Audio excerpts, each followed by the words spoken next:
राजा हर हफ्ते उसके बाल काटने वाले नाई को मरवा देता है क्योंकि उसके सिर पर एक सींग है और वो नहीं चाहता कि ये बात किसी को भी पता चले। इसलिए वो हर हफ्ते सिपाहियों को गांव में भेजकर एक नाई को लाने के लिए कहता है, मगर उनमें से कोई भी वापस नहीं आता। इसलिए गांव वाले इस बात से बहुत डरते हैं। आज राजा के सिपाही फिर से गांव में एक नाई को लेने के लिए आते हैं, जहां वो एक लड़के को चुनते हैं जो कि अभी जवान था।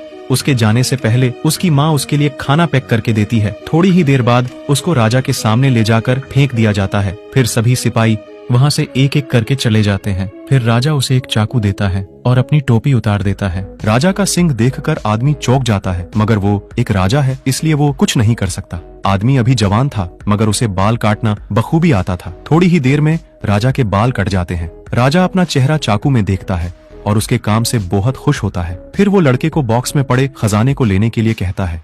यह कोई बक्सा नहीं था बल्कि नर्क जाने का रास्ता था। मौके का फायदा उठाकर राजा उसे पीछे से बक्से में धक्का दे देता है। वहाँ ऐसी कोई भी चीज नहीं थी जिसे आदमी पकड़ सके, वो अब किसी भी समय मर सकता था। बेरहम राजा ये देखकर खुश होता है और दरवाजा बंद कर देता है, लेकिन भाग्य से लड़का बच जाता है और उठकर अपने चारों तरफ देखता है। वहाँ सिर्फ हड्डियों के ढेर लगे हुए थे।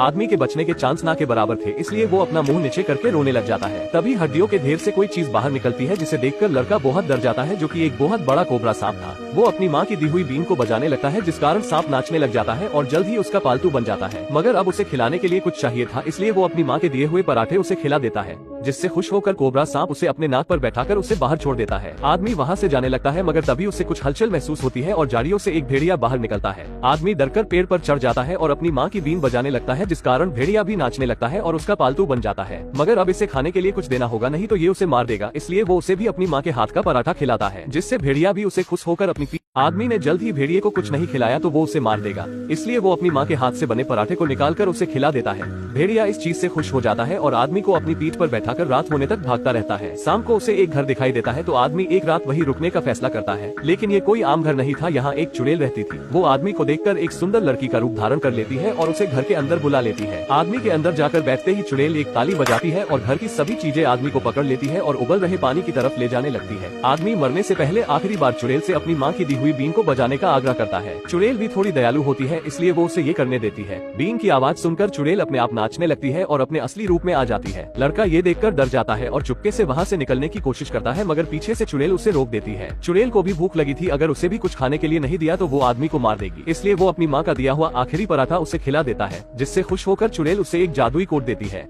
चुड़ैल आदमी को एक जादुई कोट देती है जो कि किसी भी चीज को अच्छे से बुरा और बुरे से अच्छा बना सकता है, बिल्कुल डोरेमोन के एक गैजेट की तरह। आदमी उसे पहनकर देखता है तो वो एक छोटे से लड़के में बदल जाता है। चुड़ैल उस कोट को उतार देती है तो लड़का फिर से अपने असली रूप में आ जाता है। चुड़ैल कोट को उल्टा करके फिर से आदमी को पहना देती है तो इस बार लड़का एक बूढ़े आदमी में बदल जाता है। इस चीज से आदमी को एक आइडिया आता है और वो फिर से राजा के महल में एक नाई बन के जाता है, मगर इस बार उसने उस कोट से एक बूढ़े का रूप ले लिया था, जिससे कोई भी उसे पहचान नहीं पाता है। राजा अपने बाल काटने के लिए उसे एक चाकू देता है, लेकिन उसे बिल्कुल भी अंदाजा नहीं था कि ये वही लड़का है। वो फिर से राजा के बहुत अच्छे बाल काटता है और राजा उसे बॉक्स में से खजाना लेने के लिए कहता है, लेकिन इस बार वो अंदर देख के बोलता है, महाराज लेकिन मैं इतने सोने का करूंगा क्या? ये सुनकर राजा चौंक जाता है और पास आकर उस बॉक्स में देखने लगता है, लेकिन इस बार आदमी मौके का फायदा उठाकर राजा को बॉक्स में धक्का दे देता है, लेकिन राजा उसकी दाढ़ी पकड़ लेता है और लटक जाता है। तभी उसे एक आइडिया आता है और वो अपना कोट उतार देता है, जिससे उसकी दाढ़ी गायब हो जाती है और राजा अपने बनाए हुए खड्डे में खुद ही गिर जाता है। राजा की आवाज सुनकर सभी सैनिक अंदर आते हैं, मगर लड़का इस बार कोट को उल्टा पहनकर छोटा हो जाता है।